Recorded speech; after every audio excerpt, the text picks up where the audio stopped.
വോട്ടെണ്ണലിന് മുൻപേ തമിഴ്നാട്ടിൽ രാഷ്ട്രീയ നാടകങ്ങൾ സജീവമായി തുടങ്ങി. ഭരണകക്ഷിയായിട്ടുള്ള DMK അധികാരത്തിൽ നിന്ന് താഴെ ഇറക്കാൻ എക്സിറ്റ് പോളുകളിൽ വൻ തരംഗമായി മാറിയ തളപതി വിജയിയെ മുഖ്യമന്ത്രിയാക്കാൻ NDAയും AIADMKയും കരുക്കൾ നീക്കുന്നു. സ്റ്റാലിന്റെ ഉറക്കം കെടുത്തുന്നതാണ് തമിഴകത്തെ ഈ ഒരു പുതിയ രാഷ്ട്രീയ നീക്കങ്ങൾ. Axis my India exit poll ഫലങ്ങൾ പുറത്തു വന്നതിന് പിന്നാലെയാണ് ഈ തിരക്കിട്ട ചർച്ചകൾ നടക്കുന്നത്.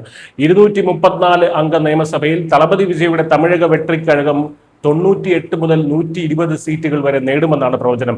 DMK സഖ്യം 92 മുതൽ 110 സീറ്റുകളിലേക്ക് ഒതുങ്ങുമ്പോൾ NDA 22 മുതൽ 32 സീറ്റുകൾ വരെ നേടി നിർണായക ശക്തിയാകുമെന്നാണ് സർവേ വ്യക്തമാക്കുന്നത്.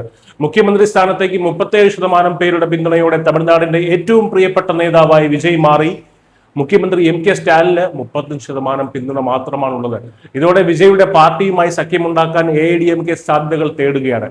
ലഭിക്കുന്ന സീറ്റുകളുടെ അടിസ്ഥാനത്തിലാകും വിജയുടെ റോൾ തീരുമാനിക്കപ്പെടുക.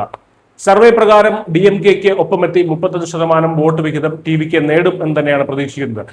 AIADMK സഖ്യത്തിന് 23% വോട്ടുകൾ ലഭിച്ചേക്കാം. യുവാക്കൾക്കിടയിൽ വൻ തരംഗമാണ് വിജയ് സൃഷ്ടിച്ചിരിക്കുന്നതെന്ന് പറയാതിരിക്കാൻ കഴിയില്ല.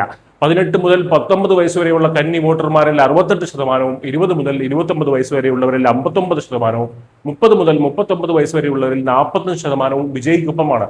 വിദ്യാർത്ഥികൾ, തൊഴിലില്ലാത്ത യുവാക്കൾ, OBC, SC വിഭാഗങ്ങൾ, ന്യൂനപക്ഷങ്ങൾ തുടങ്ങി നഗരഗ്രാമ ഭേദമന്യേ TVK വൻ സ്വാധീനം ഉറപ്പിച്ചു കഴിഞ്ഞു. തമിഴ്നാട്ടിൽ മാറ്റം ആഗ്രഹിക്കുന്ന വോട്ടർമാരാണ് ഈ പുതിയ രാഷ്ട്രീയ കൊടുങ്കാറ്റിന് പിന്നിൽ. 35% വോട്ടർമാരും ഭരണമാറ്റം ആഗ്രഹിക്കുന്നുണ്ട്.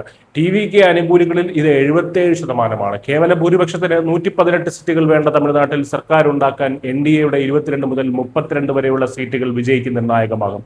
ഇതോടെയാണ് തമിഴകത്ത് NDAയുടെ നേതൃത്വത്തിൽ നിർണായക ചർച്ചകൾക്ക് ഇപ്പോൾ കളമൊരുങ്ങുന്നത്. മെയ് 4-നാണ് വോട്ടെണ്ണൽ. എക്സിറ്റ് പോളുകൾ സർവേകൾ മാത്രമാണെന്നും വോട്ടർമാരുടെ പ്രതികരണം ചിലപ്പോൾ മാറി മറിയാമെന്നും ഒക്കെയുള്ള റിപ്പോർട്ടുകൾ വ്യക്തമാക്കുന്നുണ്ട്. എങ്കിലും നിലവിലെ കണക്കുകൾ ശരിയായാൽ NDAയും AIADMKയും തന്ത്രപരമായ പിന്തുണയോടെ തളപതി വിജയ് തമിഴ്നാടിന്റെ മുഖ്യമന്ത്രി കസേരയിലേക്ക് നടന്നു കയറാനുള്ള സാധ്യതയുണ്ട്. ഈ തമിഴ് രാഷ്ട്രീയ സിനിമയുടെ യഥാർത്ഥ ക്ലൈമാക്സ് എന്താകുമെന്ന് വരും ദിവസങ്ങളിൽ കാത്തിരുന്ന് കാണേണ്ടി വരും. News desk.